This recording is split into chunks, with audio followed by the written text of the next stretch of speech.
Welcome to Raw is Retro on the Sharpshooters Wrestling YouTube channel. I'm your host Ross, or the Big Romos, as Manny has taken to calling me Big recently. Ross Man and then Romos. I've got two nicknames like this. Yeah, that was Manny. Or Manny Hayes. You have, yeah, true. And we're joined by Eric, the guy who's not a racist, but that was the storyline that people tried to put out there that I was. I was not dodging the Big Ross, man. Just that our schedules conflicted with each other. Yeah, we know that. I've known you longer than anyone else on the show. Exactly. I knew you. I knew you before I knew your government name. You know. Exactly. So let's not. People try to act like things are brand new. That's them boys from the Untitled Manny and Marcus show. Them boys. Them boys. Clearly, Florida Eric. Still I kind of like that though. Them boys. Them boys. And Untitled Manny and Marcus show. That's the new graphic for next week. Let's get on to this episode of Raw, shall we? This is the 13th of July, 1998. We're here in the Continental Airlines Arena in New Jersey. And we kick straight off with a match. But first, Shawn Michaels is on commentary. He's back. He comes out and he takes so long to get to the commentary desk, his music starts twice. Everyone seems surprised by that. Yeah. Even Shawn. I just want to point out that Shawn was back, but what was really back was his hair. That hairstyle was like, he went to a stylist, and I was like, man, if I had hair that was straight, I would want my hair to be like that. It was glistening, it had a sheen to it. I was like, man, too bad his commentary didn't match his hair, but you all learn someplace. Yeah, his commentary was awful. It starts with JR asking him how he's feeling, if he's going to be back in the ring. Obviously not for a long, long time, because he's still very, very injured and very, very addicted to drugs at this point. Yeah. And you can tell from his commentary. Our first match of the night is Undertaker versus Vader, and I was well in for this. Two big boys just beating the shit out of each other. But obviously, as soon as it starts, Kane, Mankind, and Paul Bearer appear on the stage and just kind of slowly work their way down to the ring. And this all stemmed from the fact that the week prior, the Undertaker dressed as Kane and became the #1 contender. And I felt like some type of rules could have been implemented to stop this from happening. And I'm just like, this is a storyline that I want nothing to do with. It is like you would have thought there would have been a talking segment to open this up to explain some things. Explain what the hell went on at the end of Raw last week. Manny, the one thing I've learned about watching Raw is Retro, watching this with you guys for the few episodes I've seen, is that the only person that was really allowed to have talking segments was Vince McMahon. Like, that's how you got a talking segment. It's like Vince would have to be there to talk. Yeah. Yeah, it's a bit messy, but it's two big guys. I always like to see Vader. After the match, Mankind goes to hit Undertaker with a chair. I think Kane comes in and pulls it away from him. And then everyone kind of got a bit lost, I think. Like, Undertaker just went outside the ring and got his own chair, but then didn't do anything with it. And then Vader gets nailed with the chair instead. Yeah. Random. Edge is in the crowd. Yeah, this is the first time he's been seen since murdering that Puerto Rican. We get our first Brawl for All match of the night. The Midnight Express explodes. It was supposed to be the main event, but we got it here on Raw instead. Bodacious Bart and Bombastic Bob. Have I got those right? I believe that's what they were. I think that's right around, yeah. This is awful. Bart Guns, he can throw a punch, and Bob Holly can certainly take a punch in the face. Bob Holly was pissed.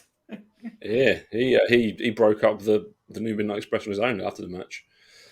I just want to say that the thing that bothers me the most for Brawl for the Hall, that the fact that it's awful, but this was the first match, and I know that Bart goes on to win it, and it's like, damn, how many weeks do we have to suffer through this? It was like, and like at that time, it wasn't no DVR. You couldn't fast forward, or you couldn't invoke the 2x speed that Manny and I incorporate in our watching now. It's like you literally had to sit through this. Yeah, and like, Eric, you're 2 weeks into this. We're 4 weeks into this. Once again, that's why I appreciate all the views that you guys get for your episode, because this has to be a labor of love, because I was ready to tap out and text you guys. I just can't be on this show. I can't. Once you give me Bart Gunn and Holly, he was even hardcore Holly at this point. He was Bob Holly. I was like, I can't. I just can't. And then the next match that night, I was like, oh, this is even worse. Yeah, I mean that was terrible. And yeah, our next match is this after. This is after Jason Sensation does his stuff. It was really good, actually. Really good impressionist. No, I'm glad Owen put him in the sharpshooter. So my issue with this whole entire segment is like, yes, Jason Sensation was doing the impressions, correct, right? Yeah. However, I felt that the King should have got his ass kicked too, because he kept telling him to do it. I was like, y'all just gonna leave the King alone? Whoop his ass too. Yeah. No, the King and Owen Hart have some strange alliance from '94. Oh yeah, they both hate Brett that much. But they both hate Brett. There was a Paint by Numbers Nation thing just before this, wasn't there, where everyone got their one line. You say your catchphrase, no, you say your catchphrase, no, you say your catchphrase. And then they left the camera on them whilst Jason Sensation did all his impressions. Yeah, well, Owen got more angry. Properly slapped the taste out of his mouth. It's just really weird though, like, because you look at the Nation, it's like, wow, The Rock becomes one of the biggest wrestling stars in the world. Yeah, Owen Hart will have an untimely death, and it's just like, and then Mark Henry will have a hand for a baby, and D'Lo Brown will be maybe one of the greatest European champions ever. It's like it's just so weird. And the Godfather's in the Hall of Fame. Who would have thought that? Our next match is The Rock and Owen Hart taking on X-Pac and Triple H. Did you not enjoy this? All right. The match was fine. It's just that it was, for me, it was kind of weird seeing like people who are main event stars in such a lower tier match. Because I will point out that the one thing I can say about Monday Night Raw back in 1998, the pacing was really strange. It's like, you'll have The Undertaker here, then we have a Brawl for All match, and we have a random DX segment, and then we'll have this tag match. And I'm just like, okay. And then the fact that this was only the beginning of DX, the Nation, and DX, like week in, week out in multiple segments, it's like, oh boy, this is a lot to deal with. But I mean, the match was what it was. It was fine. Yeah, it was a standard Paint by Numbers match by four of the best guys who weren't really kind of giving it their all. But yeah, decent. It's followed up by Mark Marrow versus Steve Blackman with Sable on commentary. 4-man commentary booth for the first time. Yeah, it was awful. It was, wasn't it? There's nothing marvelous about Mark Merrill. Nothing marvelous. No. But he did have the pride of Tennessee with him, Jackie. Yeah, ahead, Lawler. Jackie. No, is it? No, that's why Shawn Michaels actually calls Jackie sexual chocolate. Yeah. During this match. Which Mark Henry must have been listening to. I thought, hang on a minute. I could be sexual chocolate. They also took numerous shades of WCW during this, saying the WWF know how to do pay-per-view because Bash at the Beach previously was terrible. Yeah. Yeah, I mean this is fine. Sable gets into it with Jackie, and Blackman hits a really nice bicycle kick. Actually, he properly takes Merrow's head off with his bicycle kick. Broken. the shoe kick. Yeah, decent match. Blackman wins. We move on to the Outlaws taking on Kane and Mankind. I'm getting some sort of deja vu. It's the same match. It's the same match with just different people. That's what it was. How upset were you that the Outlaws finally lose their tag team titles? Heartbroken, mate. That's the point of the Outlaws in the Attitude Era. They're tag champions. The shtick doesn't work, really, if they're not the tag team champions of the world. What I was shocked about the most is that the introduction that the Road Dogg Jesse James does is longer than the match was. Like it's like, let me introduce everybody who doesn't play a role. Let me introduce China for no reason. It's like, why are we doing all this talking? Like, get to the action. And then you get to the action. It's like, oh yeah, that's why you did all the talking, because you really couldn't wrestle that well. Yeah. Billy Gunn was the heavy in that match. I've unfortunately noticed a theme with the Outlaws matches, and it is Road Dogg gets beaten up for 4.5 minutes and then tags Billy, and Billy gets the win or takes the pin. That's it. Yeah, Road Dogg was obviously the worker. Billy is obviously the muscle. The man looks jacked. And the fact that he stayed in that sort of shape for 20 odd years is pretty impressive. Yeah. He Steroids. still looks good. There can't be. They've got to have wellness testing in AEW. No, because he's an agent. Remember, he Right. got banned from bodybuilding competition for, I don't know if it was 6 months, a year, because he was using a substance that was not allowed. So yeah. You know, Billy Gunn, he knows what he did. He's Mr. Assman. Fuck his kids though. Our next match is Too Much taking on Taka and Kai and Tai. This didn't actually make any sense. It did not. Why are heels tagging with a face Taka to go against Kai and Tai? This is Taka's beef. Why Too Much got any involvement in this? Maybe it was some foreshadowing. I don't know. But then also it was Jerry Lawler doing a lot of racist commentating about how his son doesn't want to hang out with these people. I was like, what are we doing here? Yikes. It seems that's the only reason that they're kind of putting these matches for Lawler to get his little book out and go through his awkward lines he has to pull out. He is dreadful, and in my head, him and JR are always the best commentary duo, but Heyman and Ross. I will point out that I kind of feel like all this does is cement Michael Cole's legacy as being one of the better commentators in the game. Like you took Michael Cole for granted because it's like, oh, he's not JR, he's not that. But then when you think about it, it's like, wow, you know what? He is the voice of ruthless aggression, which I think is the best era of WWE. It is. I agree with you on this, but we got to the Attitude Era first. I don't know if you mentioned it on the show last week. It would have been, but tonight, really, in real life. Michael Cole was brilliant in his in-ring segment with Liv Morgan. Yeah. She's not great on the mic still, but he kind of properly guided her through that. Yeah. He was really good.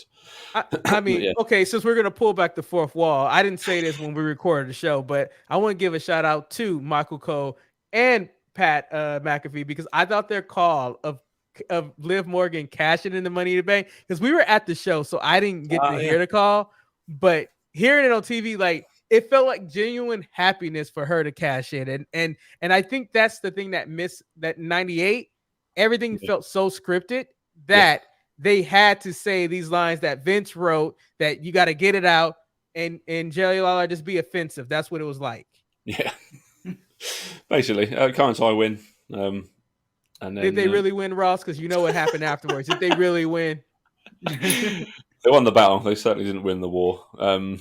Val Venus comes out onto the stage and shows Yamaguchi-san, what was the video called? The Land of the Rising Venus, was it? Yeah. Yes. Really bad. And the worst part about this, though, is that when you find out 3 episodes that's his sister, it's like, wait a minute. Like, it was 3 weeks you took this shit. Like, and then let's be honest. She was the bad guy in this situation. Why was she in the bed with him in the first place? Yeah, just cheating looking for the remote control. Our next segment is Vince is in the ring, isn't it? For the first time tonight, actually. Vince has been a bit quiet. It is so stupid why he's in the ring, though. This bit goes on forever as well. These segments, people always get on Triple H for his 20-minute opening promos, but Jesus Christ, Vince is just as bad because they don't go anywhere. Yeah. Well, the whole segment for this week and the following week is, Undertaker, are you in cahoots with your brother in Mankind? And it's like, why do we care? And I'm pretty sure back in 98, after I graduated from high school, I did. But like right now, being 42 years old, I don't care now. No, and the worst part about this was it ended up leading to a convoluted main event where Undertaker and Stone Cold are enforcers outside the ring. Well, the greatest thing, it also leads into the age of pay-per-views that meant absolutely nothing, because like the main event is Undertaker versus Steve Austin at SummerSlam, but there's like some makeshift tag match and some makeshift show in between. I'm like, oh, so this is where it started, huh? This Fully is where loaded. it all began. I've watched it. It's absolute dog shite, bar one match. Yeah, I'm sure it is. I refuse to watch it. There's a 2 out of 3 falls match for the IC title between Rock and Triple H, which is really good. Ends in a draw. But yeah, the rest of the show could have not happened, and it would have been perfectly fine. Just like the next segment, which is Brawl for All, Karma versus Dan Severn. Dan Severn wins, but he I will pulls point out. out How does he win? It's fixed. Takedowns. they claim Bad takedowns. takedowns. But I want to point out that I don't know what happened in this segment, but it felt like they had different cameras and color grading on this. I was like, why is this a totally different look than everything else? I was like, was this filmed someplace else? It was just really off-putting. And they just turned the lights off, Eric. They turned off the arena lighting. Yeah, but the first match didn't look this way. No, it didn't. This one did look darker and sort of more. And fucking Dan Severn. Although in the next episode they did look like a bad crew though. I thought Calmer had good takedown defense. I thought he was doing all right. He did for an MMA fighter. For an MMA fighter, he had I forgot against Dan Severn. Karma had really good takedown defense against someone that actually fought in the UFC. Yeah, it's supposed to do this for a living. Yeah, I still think I thought Karma won, to be honest, but yeah, never mind. The crowd chant boring throughout the entirety of it. No. Weirdly, they were chanting "We won wrestling," and I've never heard that Raw crowd do that. Yeah, on this era of Raw, you ain't getting it. We get our main event: Kane and Mankind taking on the Outlaws. Sure. Same three matches. I said that. The two matches that we had before, just different characters, the same match. It's like and then it happens next week, then the week after next. It's like, damn it, stop it. It just happens every week for Infinity now. Like, did you have creative? Because I don't know what you guys endured before this episode, but it seems like we're writing the same show. And then what makes matters worse, and I'm sorry that I'm getting agitated, is that you have Shawn Michaels uncommentating, and he's he's distanced himself from the Generation X, like he has nothing to do with it. I'm like, wait, can I get an explanation of this? What happened? Like, you were with them. Yeah, he doesn't seem happy of what they're doing now. No. It is very odd. No, he also dismisses them, like he doesn't want to talk about them or anything. Yeah. He must be bitter. He's got to be bitter that they're still doing this and they're huge and he's got to sit there and watch, basically. But yeah, no one wins this, do they? Because the enforcers decide to help their teams out and stop the pin for the other team. And yeah, it went exactly as you thought it would go. And the show ends with just chaos because everyone's in the ring. And there's stunners, there's choke slams, everyone's getting hit, everything. It's pure chaos to end an episode of Raw. That is how I remember episodes of Raw ending from 98. Just everyone in the ring. The WCWA and AEW way it used to be. Yeah. Just everyone in the ring. Just nonsense. I must say, I know everybody knocks WWE for how much creative takes control of the current product and stuff, but I do appreciate the organization and the flow that they have now, because in 98, there was no flow and no structure. It was just like, it was a free fall. It was almost like a brawl fall. Everything was just happening. I was like, okay. Yeah. But we've gone through the parts where random stuff would be the main event, like Mark Merrow and Tom Brandy segment is the main event. Well, when we get to the next episode of Raw, that's where they have another random Mark Merrill segment. Just is like, what? Really? Yeah. Like, we all He's occasionally on Raw and occasionally isn't on Raw. He just pops up every now and then, Mark Merrill at this point. Like, why did she wear that in the first place? Like, I was like, oh my God. Your match of the night, Eric. Do I have to pick one? They're all the same. Unfortunately, we've picked one every week so far. Let me go with The Rock going against Triple H, because you know what? Although it was the same, it's okay. I'm with them. I'm going with that one. Yeah. Manny? The New Age Outlaws versus Kane. Which one? The first one. Both. Yeah, I think I'm with you, Eric. The Owen and The Rock versus X-Pac and Triple H was fine. Good match. Especially because they got finished whooping Jason Sensation ass, and they didn't let that happen. They went to a match. So it was like, okay. Yeah, that segment didn't seem to flow very well. MVP, Manny? I'm giving it to Karma. He had takedown defense against a UFC fighter. He did. He held his own. Surprised I'm gonna give it to Jason Sensation because he took an ass whooping that was well deserved, and that's what I remember the most from that episode. He's just a kid, but he's 20. But he's just a kid. Yeah, he ain't a kid. He's an adult. Grown ass man. What he's doing. I'm gonna go for Stone Cold just for his baseball jersey. I liked it. Oh, the white one. That was a very popular jersey that Shane McMahon then ripped off. Yes. Yeah. So that is it. That is our episode of Raw is War from the 13th of July. I just noticed actually that we don't enter the war zone anymore, do we? It's just it went to the war zone. They went to the war zone. Yeah. When did that happen? It just didn't come up in the notes. Right, okay. I don't remember it happening.